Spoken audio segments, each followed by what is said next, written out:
시간 우리에게 주시는 하나님의 말씀은 고린도후서 6장 1절에서 13절까지 말씀입니다. 제가 보는 성경으로 신약 291면에 있는 고린도후서 6장 1절에서 13절까지 말씀을 한 절씩 교독하시고 마지막 13절은 함께 읽도록 하겠습니다.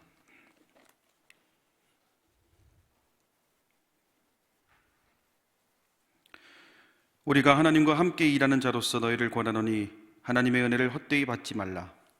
이르시되 내가 은혜 베풀 때에 너에게 듣고 구원의 날에 너를 도왔다 하셨으니 보라 지금은 은혜 받을 만한 때요 보라 지금은 구원의 날이로다. 우리가 이 직분이 비방을 받지 않게 하려고 무엇에든지 아무에게도 거리끼지 않게 하고 오직 모든 일에 하나님의 일꾼으로 자천하여 많이 견디는 것과 환난과 궁핍과 고난과 매맞음과 갇힘과 난동과 수고로움과 자지 못함과 먹지 못함 가운데서도 깨끗함과 지식과 오래 참음과 자비함과 성령의 감화와 거짓이 없는 사랑과 진리의 말씀과 하나님의 능력으로 의의 무기를 좌우에 가지고 영광과 욕됨으로 그러했으며 악한 이름과 아름다운 이름으로 그러했느니라. 우리는 속이는 자 같으나 참되고 무명한 자 같으나 유명한 자요 죽은 자 같으나 보라 우리가 살아있고 징계를 받는 자 같으나 죽임을 당하지 아니하고 근심하는 자 같으나 항상 기뻐하고 가난한 자 같으나 많은 사람을 부여하게 하고 아무것도 없는 자 같으나 모든 것을 가진 자로다.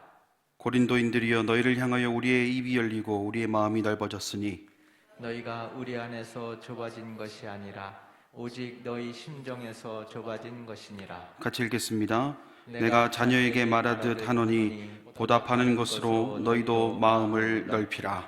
아멘. 할렐루야. 오늘도 말씀 가운데 하나님 은혜가 가득하길 간절히 소망합니다. 매년 이맘때만 되면 눈치싸움, 치열한 눈치싸움이 벌어집니다.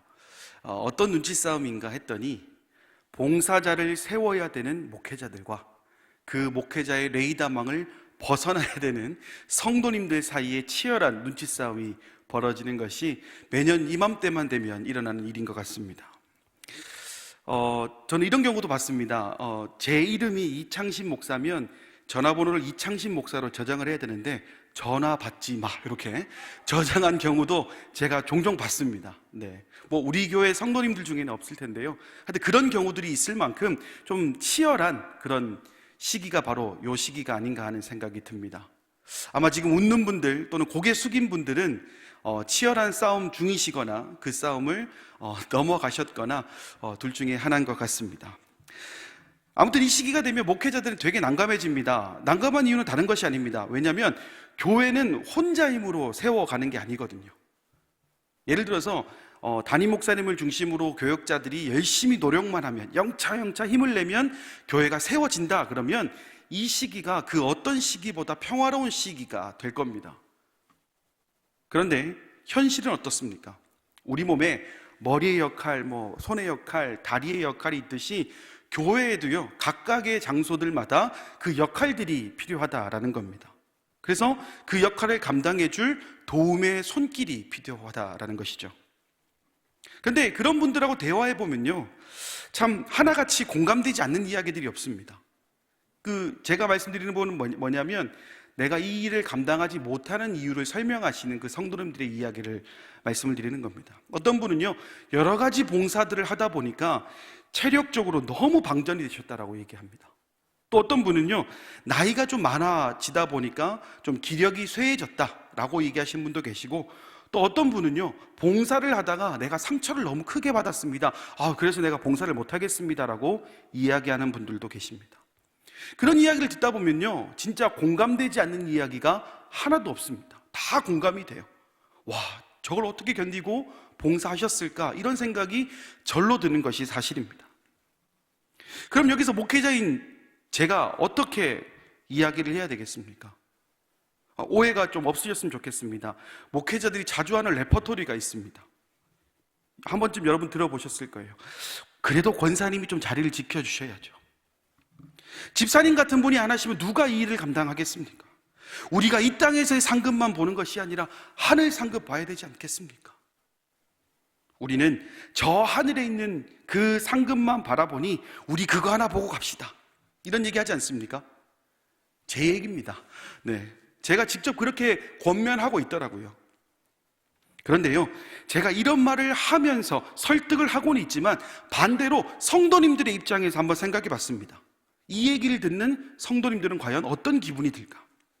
그런데 제가 직장 생활을 하고 가정에서 학업으로 또 여러 가지 일들이 있는 상황에서 이 얘기를 듣는다라고 해봤더니요, 와, 저도 이 이야기가 듣기 싫더라고요.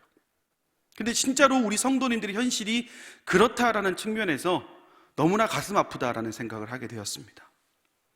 신방을 하거나 티타임을 하면서 듣게 되는 우리 성도님들의 이야기를 들어보면 정말 치열하게 사시는구나, 와, 진짜 이렇게까지 해야 되나라는 생각이 들 때가 종종 있습니다.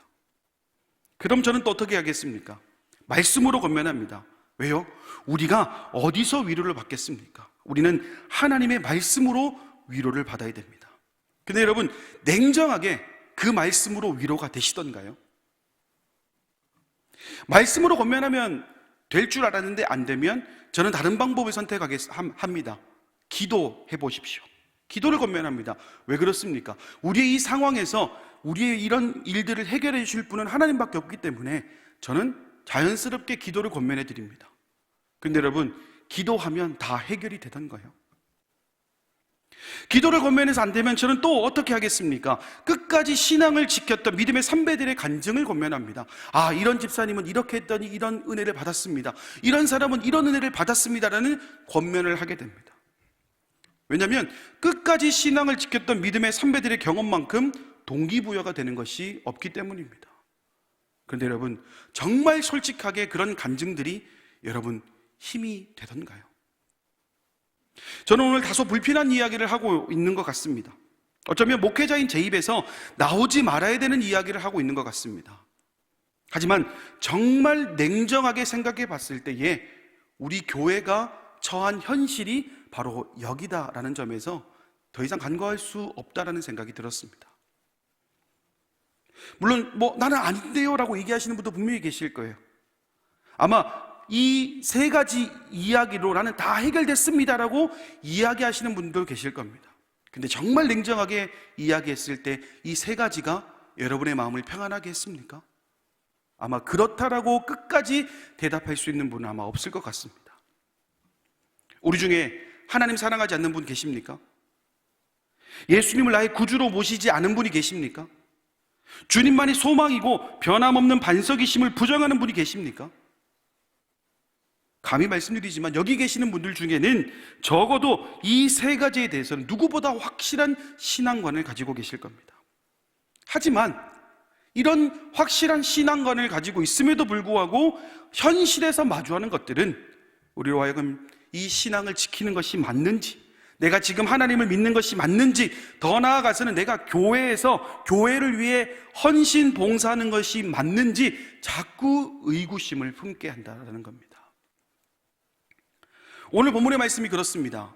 오늘 본문의 말씀 고린도 후서가 어떤 말씀입니까? 사도 바울이 자신의 사도로서의 소명과 권위를 분명히 밝힘과 동시에 그리스도인들의 참된 자세가 무엇인지를 말씀해 주는 말씀이 바로 이 고린도 후서입니다. 특별히 6장에 와서는요, 이 바울 스스로가 자신이 어떤 고난을 겪었는지를 상세히 밝히면서도 그럼에도 불구하고 전혀 흔들리지 않는 자세로 하나님의 말씀과 능력에 근거하여 나는 신앙적 미덕을 유지했다, 자신을 변호하고 있는 이 사도 바울의 모습을 보게 되는 것이 이 6장의 이야기입니다. 그리고 지금 이 이야기를 여러분과 같은 성정을 가진 고린도 교회의 교인들이 듣고 있습니다. 여러분, 그 고린도 교회 교인들이 과연 이 사도 바울의 그 고백에 얼마나 공감했겠습니까? 그럼 여기서 이 이야기를 고린도 교회 성도들에게 전하고 있는 바울의 입장에서 한번 생각해 봅시다. 사도 바울의 인생을 두고 실패한 인생이라고 말하는 분은 아마 아무도 없을 것 같습니다. 그의 인생은 가는 곳곳마다 성령의 임재를 경험하게 했고요, 가는 곳곳마다 믿는 자가 늘어나는 놀라운 부흥을 경험하게 했던 것이 사도 바울의 인생이었습니다. 그런데 그가 바울이 되기 전에 어떤 사람이었습니까? 사울이라고 불리던 그때 그는 그 누구보다도 신앙에 진심인 사람이었습니다만 그 진심이 엉뚱하게도 예수님을 전하는 사람들을 핍박하는 데 사용했던 인물이 바로 이 사도 바울이었습니다. 그랬던 그가 변화된 한 가지 반전의 사건을 만나게 됩니다. 그리고 이 반전의 사건은 이후에 펼쳐진 사건들, 곧 인간의 이성으로는 도무지 이해할 수 없는 여러 가지의 일들에 대해 겸허히 받아들이게 되는 계기를 마련했습니다. 바로 예수님과의 만남입니다. 예수님을 만나기 전 사울의 모습을 사도행전 9장에서는 이렇게 표현합니다. 여전히 위협과 살기가 등등하여. 진심이라는 겁니다. 어떤 것이에요? 내가 가지고 있는 신앙관에 진심을 표현하고 있다는 겁니다. 적어도 자신의 신앙이. 그런 그가 예수님을 만납니다. 여러분, 예수님을 만나면 우리가 알고 있는 상식으로 어떤 일이 펼쳐져야 됩니까? 행복해야 됩니다. 아, 나의 구주가 예수님이시구나. 내가 이제 죄에서 벗어나겠구나. 환희가 있어야 됩니다. 그리고 그 이후의 삶은요, 예수님께서 평탄의 길로 인도해 주셔야 되는 것이 일반적으로 우리가 갖고 있는 이 예수님과의 만남 이후의 일들입니다. 그런데 예수님을 만난 바울이 첫 번째 경험했던 고난이 뭡니까? 만나자마자 시력을 잃게 됩니다. 그리고 또 어떻습니까? 그의 인생에서 끈질기게 괴롭혔던 몸의 가시, 얼마나 힘들었으면 3번이나 하나님께 제거해달라고 기도했지만 하나님 들어주시지 않으셨습니다. 이후에도 감옥에 갇힌 사건, 자신은 이쪽으로 사역의 방향성을 정했는데 반대로 가라고 하는 하나님의 음성을 들었습니다. 또 어떤 때는요, 자신이 타고 가던 배가 풍랑을 만나서 자초될 위기에 놓이기까지. 바울이 예수님을 만난 이후에 뭔가 평탄한 것이라고는 찾아볼 수 없는 인생을 살았다라는 겁니다. 좋았던 날보다 좋지 않았던 날이 더 많았다라는 것이죠. 그런 인생을 살았던 것이 사도 바울의 인생입니다. 하지만 여러분, 우리는 사도 바울을 어떻게 기억하고 있습니까? 좋지 않은 결과로 끝난 사람으로 기억하고 있습니까? 아니라는 겁니다. 그가 비록 시력은 잃었지만 예수님을 얻었습니다. 그가 비록 몸에 가시가 있어서 늘 괴로워했지만 그는 그 괴로움을 통하여 교만하지 않는 법을 배웠습니다. 감옥에 갇혀서 억울했지만 그곳에서 예수님을 모르는 사람들이 바울을 통해 구원을 얻게 되었습니다. 유라굴로 광풍 가운데서도 바울 한 사람을 살리기 위해 함께 탔던 모든 이들을 살리셨던 하나님의 은혜를 경험했습니다. 바울의 인생은 그저 이해가 되지 않았을 뿐 단 한순간도 하나님께서 떠나신 적이 없었다라는 겁니다.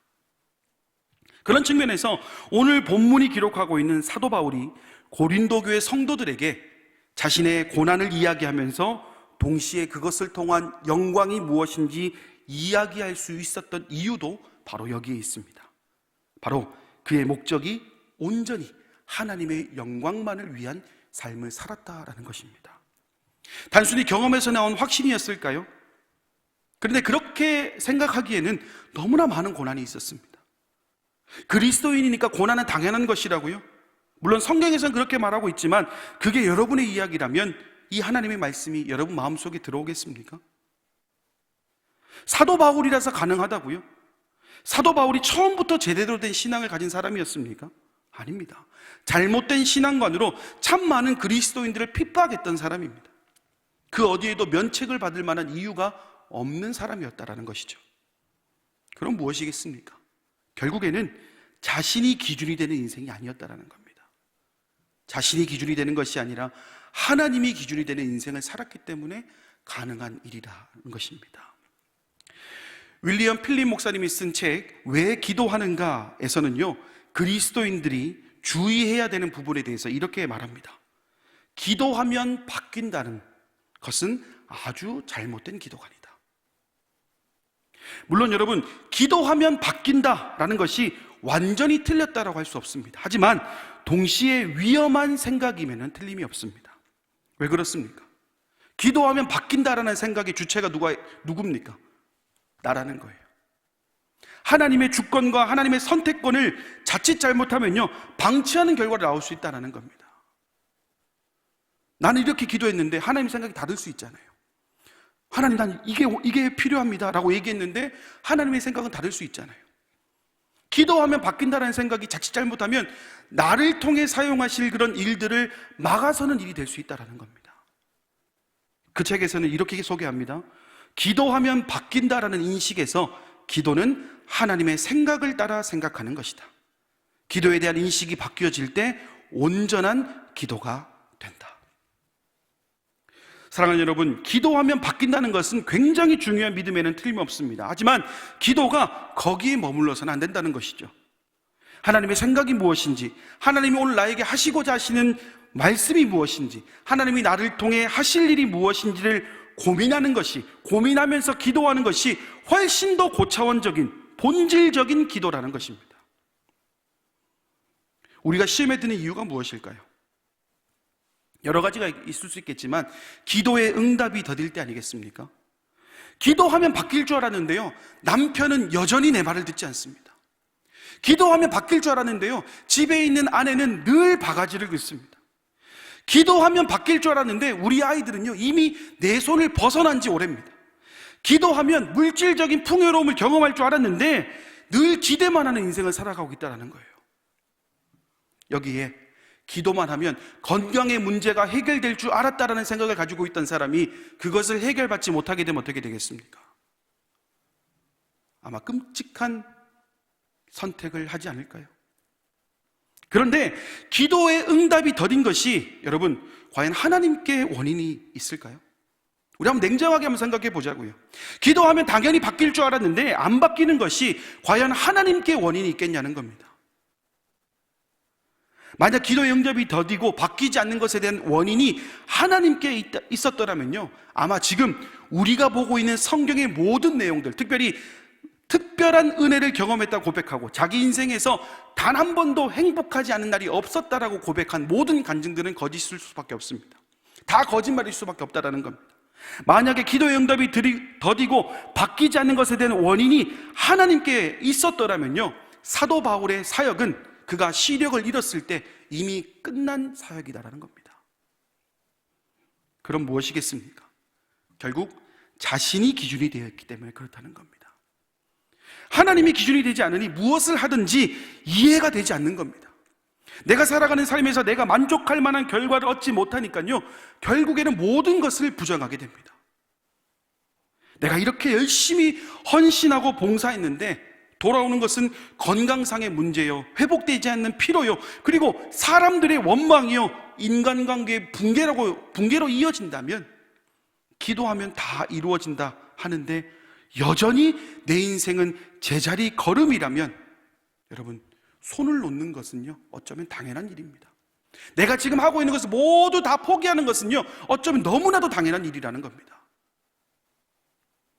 다시 본문으로 돌아가 보겠습니다. 고린도 교회 성도들을 향한 사도 바울의 권면은 10절에서 이렇게 이야기하고 있습니다. 근심하는 자 같으나 항상 기뻐하고, 가난한 자 같으나 많은 사람을 부유하게 하고, 아무것도 없는 자 같으나 모든 것을 가진 자로다. 사도 바울의 이 고백, 일반적인 상식으로는 도무지 이해가 되지 않는 이 고백이 가능했던 이유는 그가 했던 모든 일의 기준이 하나님이었기 때문입니다. 분명히 힘들었을 겁니다. 모든 것을 다 내려놓고 싶었던 적도 분명히 있었을 겁니다. 하지만 그가 끝까지 이 사역을 감당했던 이유는 오직 한 가지입니다. 하나님을 향한 그 믿음이 있었기 때문에 가능했다는 겁니다. 그는 자신의 그런 믿음을 디모데후서 4장 7절과 8절에 이렇게 고백하고 있습니다. 나는 선한 싸움을 싸우고 나의 달려갈 길을 마치고 믿음을 지켰으니 이제 후로는 나를 위하여 의의 면류관이 예비되었으므로 주 곧 의로우신 재판장이 그날에 내게 주실 것이며 내게만 아니라 주의 나타나심을 사모하는 모든 자에게 도니라. 그 고백이 바울로 하여금 그 모진 고통 속에서도 선한 싸움을 계속할 수 있게 했던 원동력이 되었다라는 겁니다. 말씀을 준비하면서 저의 인생을 한번 되돌아봤습니다. 평탄한 시간이었을까? 나는 진짜 내가 이렇게 말씀을 전하면서도 나는 정말 하나님 기준으로 살았을까라는 생각을 한번 해봤습니다. 그랬더니 지나왔던 시간들이 주마등처럼 이렇게 흘러가는 거예요. 그런데 그 주마등처럼 흘러가는 기억들 중에 한 가지가 굉장히 안 좋은 추억이 딱 하나 떠오르는 겁니다. 지금은 제가 하나님의 은혜로 많이 부족하지만 목사로서의 소명을 잘 감당하고 있는데요. 근데 저도 우여곡절이 있었습니다. 목사고시를 합격하면요, 당연히 목사가 되는 줄 알았어요. 그래서 목사고시를 합격하고 나서 이제 교회에서 이제 목사 가운을 섬겨주셔가지고 제가 이게 입어보기도 하고, 또 담임 목사님 안 계실 때 교회 본당 불 켜놓고 이게 축도하는 연습도 해보고요. 여러 가지를 막 해봤어요. 너무나 기대가 되니까요. 와, 하나님이 나를 여기 세우셨는데 내가 이제 그 목사가 되는구나 라는 생각들 때문에 그렇습니다. 또 지나가다가 청년들이요, 제가 그때 청년부를 했었는데 청년들이 목사님 이렇게 얘기하면요, 왜 그래요 하면서도 저는 되게 행복했습니다. 내가 진짜 목사가 되는구나. 제가 이렇게 뜸을 들이는 이유는 그죠? 그 다음에 반전의 이야기가 있다는 겁니다. 문제는요, 전혀 생각지 못한 데서 일어났습니다. 제가 안수를 못 받는다는 거예요. 여러분, 오해가 없으셨으면 좋겠습니다. 제가 뭔가 잘못을 저질렀던 것은 아니에요. 보통 저희 같은 목회자들은요, 사역하는 교회가 소속된 노회에서 목사 안수를 받게 되어 있습니다. 그래서 1년에 2차례 열리는 정기노회 중에 한 번을 선택해서 안수를 받으면 그때부터 이제 목사가 되게 되는데, 저에게 들려온 소식이 뭐냐면 목사 안수식이 열려야 될 노회가 여러 가지 이유로 열리지 못한다는 거예요. 그 시기에 제 동기들이 안수를 받았습니다. 그래서 저는 가을에 받으면 되겠지, 좀 늦게 받으면 어때, 이런 생각으로 그냥 쉽게 넘겼습니다. 그런데 가을에 돼서도 노회가 열리지 않는 거예요. 당시에 봄노회 때 안수를 못 받은 동기들 중에 목사고시를 합격한 사람들 중에 유일하게 저만 안수를 못 받는 상황에 놓이게 된 거예요. 너무나 혼란스러웠습니다. 왜냐하면 단순히 목사고시를 못 봐서가 아니라 이미 제가 이와 비슷한 경험을 한번 했었거든요. 무언가 하나님의 길인 줄 알고 따라왔는데 한 번 막혔던 기억이 있었던 제가 또 한 번 무언가 막히는 기억을 딱 생각하게 되니까 여기서 딱 막히는 겁니다. 사실 이 이야기는요, 저희 부모님도 모르고 제 아내도 모르는 이야기인데 오늘 한번 제가 이 이야기를 한번 해보려고 합니다. 제가 신대원 입학을 앞두고요, 서류 미비로 입학이 취소됐던 적이 한 번 있습니다. 심지어 합격 통보가 나고 난 이후에 불합격 통보를 받은 거예요. 그 충격은 이루 말할 수가 없었습니다. 나중에 와서는 이제 제가 서류 미비 이런 이야기를 들었기 때문에 알았는데, 불합격 되면요, 이유도 안 알려줍니다. 원래는 나름 성실하게 준비를 했습니다. 저는 다 준비했다고 생각을 했는데 돌아온 대답은 대학교 졸업장이 거기에 안 들어있기 때문에 서류 미비로 당신은 탈락입니다라고 얘기를 하는 거예요. 생각보다 제가 많이 꼼꼼하거든요. 이게 이해가 안 되는 거예요. 근데 그전에는 이 이유를 안 알려줬으니까요, 알려주지 않았으니까 너무 답답한 겁니다. 왜냐하면 제가 하나님께 소명을 받고요, 내가 진짜 목회자가 되는 게 맞나 이걸 확인하려고 가족들을 다 깨워서 막 새벽 기도에 나가가지고 막 기도하면서 막 응답받은 결과로 제가 신학교 갔다라는 그런 생각을 가지고 있던 사람이었거든요. 그런데 그 첫 번째 관문이 신대원 입학이 딱, 그것도 불합격했다가 불합격으로 나온 게 아니라 합격 통지를 받았는데 불합격으로 바뀌었으니 얼마나 제가 답답하고 속이 상했겠냐라는 겁니다. 지금 생각하면요, 절대 그러면 안 되는데 제가 호기롭게 신대 원장님을 찾아갔습니다. 문을 두드리고는요, 원장님 저 좀 잠깐 만나달라고. 왜 그러냐? 난 내가 이 합격 받았다가 불합격된 걸 난 도무지 이해를 할 수 없다. 나를 납득시켜봐라. 막 이렇게 막 제가 따지듯이 얘기를 했습니다. 그랬더니 신대 원장님이 하시는 얘기가 이제 그 얘기예요. 우리 학교에 합격하기 위해서는 대학교 졸업장이 필요한데 우리 이창신 군이 냈던 그 서류 봉투에는 대학교 졸업장이 없으니까 당연히 탈락이다 라고 얘기를 하는 거예요. 그래서 제가 한 번 더 물어봤습니다. 그러면 처음부터 불합격이라고 얘기를 하시지 왜 합격을 했다가 불합격으로 바꾸셨냐라고 얘기를 했더니, 제가 일반 대학을 졸업하고 학부를 제가 2년을 다녔거든요. 그러니까 그 학부 2년 다녔던 사람이니까 당연히 합격증이 있었을 것이다 라고 생각했다라는 거예요. 그런데 시간이 지나서 서류를 막 정리하다 보니까 없으니 당연히 불합격이 아니냐. 진짜 크게 뒤통수를 한 방 맞은 느낌이었습니다. 그래도 제가 마지막 지푸라기라도 잡는 심정으로요, 그 서류를 한번 보여달라고 얘기를 했어요. 내가 낸 서류, 내가 요거 한 번만 보고 내가 미련 없이 내년을 준비하겠다라고는 보여달라고 했어요. 그래서 막 보는데, 여러분 지금 생각하면 너무나 코미디입니다. 종이가 여러 장 겹쳐 있으면 정전기가 일어나잖아요. 그러면 종이가 두 장이 딱 달라붙는 거예요. 그러면 손이 또 건조하면요, 이게 안 움직입니다. 이렇게. 그죠? 그러니까 이 졸업장이 앞에 면에 딱 붙어 있었으니까요, 아무리 찾아도 그 사람들 눈에는 졸업장이 안 보였던 거예요. 만들어낸 이야기가 아닙니다, 여러분. 실제로 제가 경험했던 얘기입니다. 정말 허탈했습니다. 야, 이 종이 한 장 겹친 것 때문에 내 인생의 가장 최고의 순간이라고 생각했던 그 순간을 내가 놓칠 뻔했구나라는 생각에 저는 너무나 힘들었습니다. 이런 경험이 있던 제가 목사 안수 직전에 또다시 무언가 막히는 것 같은 느낌이 들었으니, 이 허탈감은 그 전의 허탈감보다 더 컸다라는 겁니다. 어떻게 보면 목회자로서의 첫 발을 내리는 것과 마찬가지인 이 목사 안수부터 막혔다는 것에 저는 큰 실망을 할 수밖에 없었다는 겁니다. 또 원망이 시작됐습니다. 너무나 큰 원망을 했어요. 하나님, 이럴 거면 저를 왜 여기 보내셨습니까? 이런 얘기까지 했습니다. 하지만 저는 지금 무엇을 하고 있습니까? 네, 저는 여러분 앞에서 목사 임직을 받고 또 담임 목사님께서 불러주셔서 부목사로 열심히 사역하고 있습니다. 생각해보니 그렇더라고요. 자꾸 내 계획에, 내 기도의 제목에 하나님의 뜻과 생각을 맞춰가다 보니까요, 이런 작은 해프닝에도 견디지 못하는 스스로의 연약함을 발견했다는 겁니다. 다 견딜 줄 알았거든요.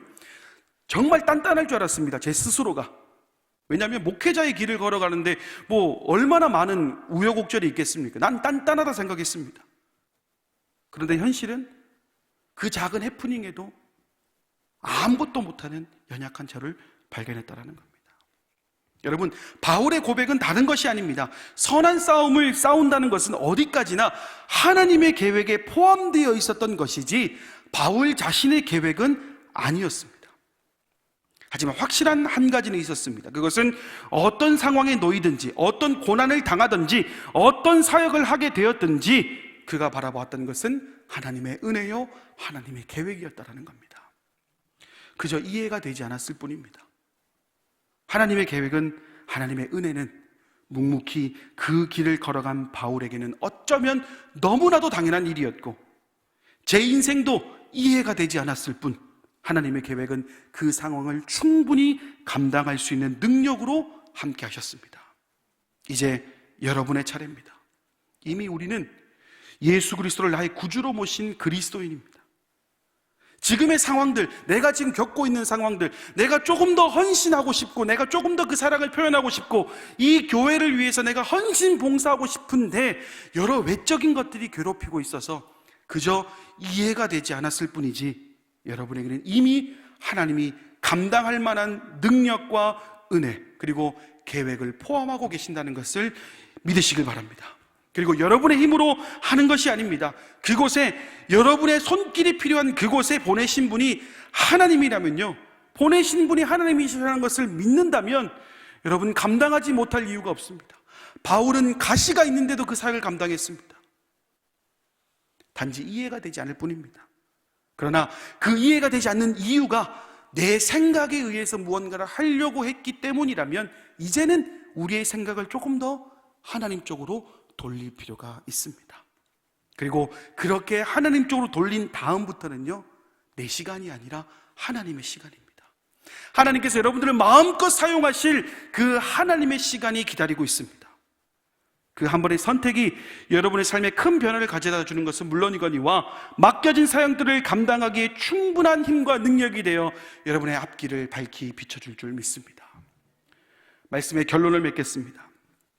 우리는 지금 예수님의 탄생을 앞두고 있습니다. 탄생을 기념하는 성탄절을 앞두고 있습니다. 예수님께서는 만왕의 왕으로 이 땅에 오셨습니다. 하지만 예수님이 이 땅에 오셨을 때 현실은 어떻습니까? 가장 먼저 예수님이 누이셨던 그곳은 여러분 아시다시피 말구유였습니다. 여러분 말구유가 어떤 곳입니까? 냄새나는 가축들이요 침을 뚝뚝 흘리면서 핥아대는 것이 말구유입니다. 어디에서도 이 말구유의 거룩함이라고는 찾아볼 수가 없습니다. 오히려 말구유에 예수님을 눕게 했던 그 여관 주인에게 책임을 물어야 됩니다. 하지만 반대로 말구유 입장에서는요 어마어마한 은총입니다. 비록 예전에는 가축 먹이통에 불과했지만 예수님의 귀한 몸을 그곳에 의탁하신 이상 누가 뭐래도 그 말구유는요 예수님의 첫 요람이었습니다. 사람에게는커녕 짐승에게까지 대접을 받지 못했던 말구유가 하루아침에 신분이 상승한 이유가 무엇입니까? 그곳에 예수님이 오셨기 때문입니다. 다른 누구도 아니라 예수님이 그곳에 오셨기 때문에 말구유는 더 이상 말구유가 아니었습니다. 그 누구도 이해할 수 없고 가는 곳마다 비난을 받았으며 그의 몸에 있는 가시는 그가 살아가는 내내 걸림돌이 되었습니다. 심지어 큰 잘못이 있는 것 같지도 않은데 아니 적어도 하나님의 일을 감당하는 사람은 감옥은 좀 아니지 않겠느냐라는 생각이 드는 것이 사도 바울의 인생이었습니다. 하지만 그의 인생에 예수님이 찾아오셨기 때문에 그리고 찾아오신 그 예수님을 믿었기 때문에 그 믿음을 지키려고 부단히 노력했기 때문에 그 누가 이해해 주지 않아도 가는 곳마다 비난을 받아도 가시가 걸림돌이 되어도 감옥에 갇혔다 할지라도 그의 인생은 은혜의 시간이었습니다.